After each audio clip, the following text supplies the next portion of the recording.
Ferreira is lost to us. He denounced God in public and surrendered the faith. That's not possible. Father Ferreira risked his life to spread our faith all over Japan. It seems to me that our mission here is more urgent than ever. We must go find Father Ferreira. This is in your hearts, then, both of you? Yes. Then I must trust God has put it down. When Marty and I spoke about it, he said, look, I want to make this picture desperately. It's not about me making money, and it's not about me having a fancy trailer in a hotel room that's got, 4 bedrooms. He said, I'll give up a lot to do it, and I'll find ways. And Marty is an incredibly capable technician. He can do things technically that, besides story and actors and everything else, he knows where to put the camera, how to save money and all that. And he says, I'll do whatever I can physically to make the picture so that it will conform to a budget that you think you can arrange financing for. And also, he said he would also work and ask whatever I wanted to contribute to the script in fashioning the script so that it would reflect some cost savings as well.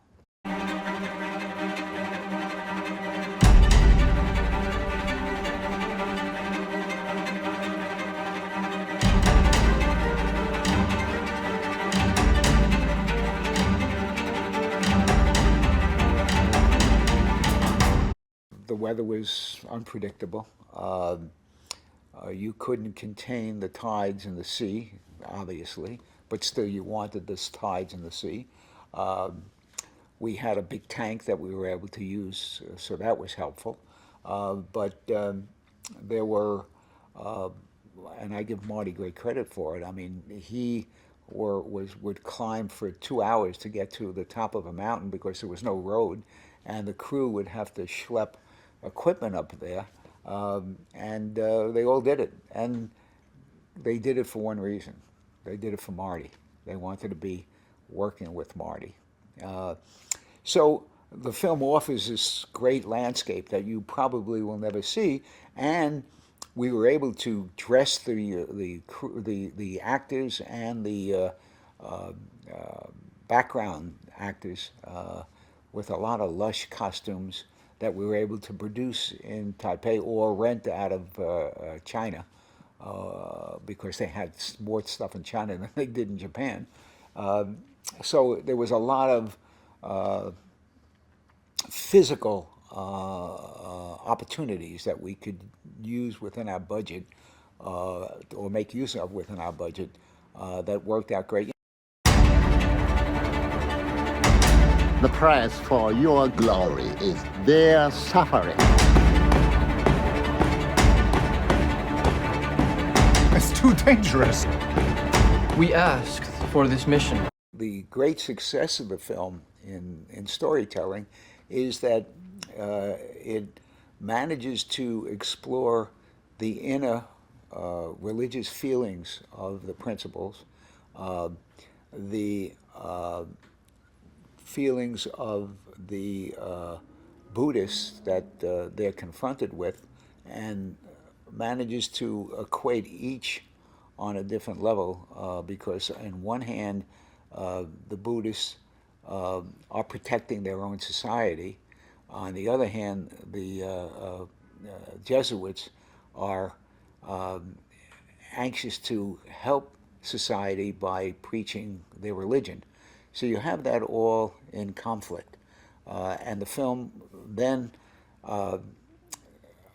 deals with the conflict that's the inner conflict, the outer conflict, which sometimes turns very violent, against an incredibly beautiful background. So you have all these factors going on, and you sometimes wonder as you're sitting there, how could all this be on screen? Because it all envelops you as an audience. I know in the case of Andrew Garfield, he really committed himself to learning about the Jesuits, to learning about the Buddhists, and immersed himself in kind of almost a religious fervor. when I walked on the set, he was in a jail cell, and he was so immersed in his character, he kind of didn't even look up, and it took him a while to come out of that. And so he lived very much that part, which a lot of actors will do in order to understand the character they're playing. But he really dug into it, as I think he does probably for a lot of roles that he does. But this one is so personal and examines your own feelings so strongly. So it seemed to affect him even beyond the acting part of the film.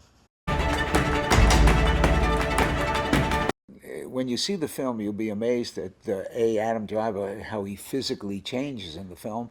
And I thought he was crazy. He jumps into, in the scene towards the end of the film, he jumps into the ocean, which he did, not a tank, and you could see it by the camera how wide it is. And the ice cold water, we thought that he would really have a real problem with, and we had to wrap him in blankets after everything, and he kept wanting to do it.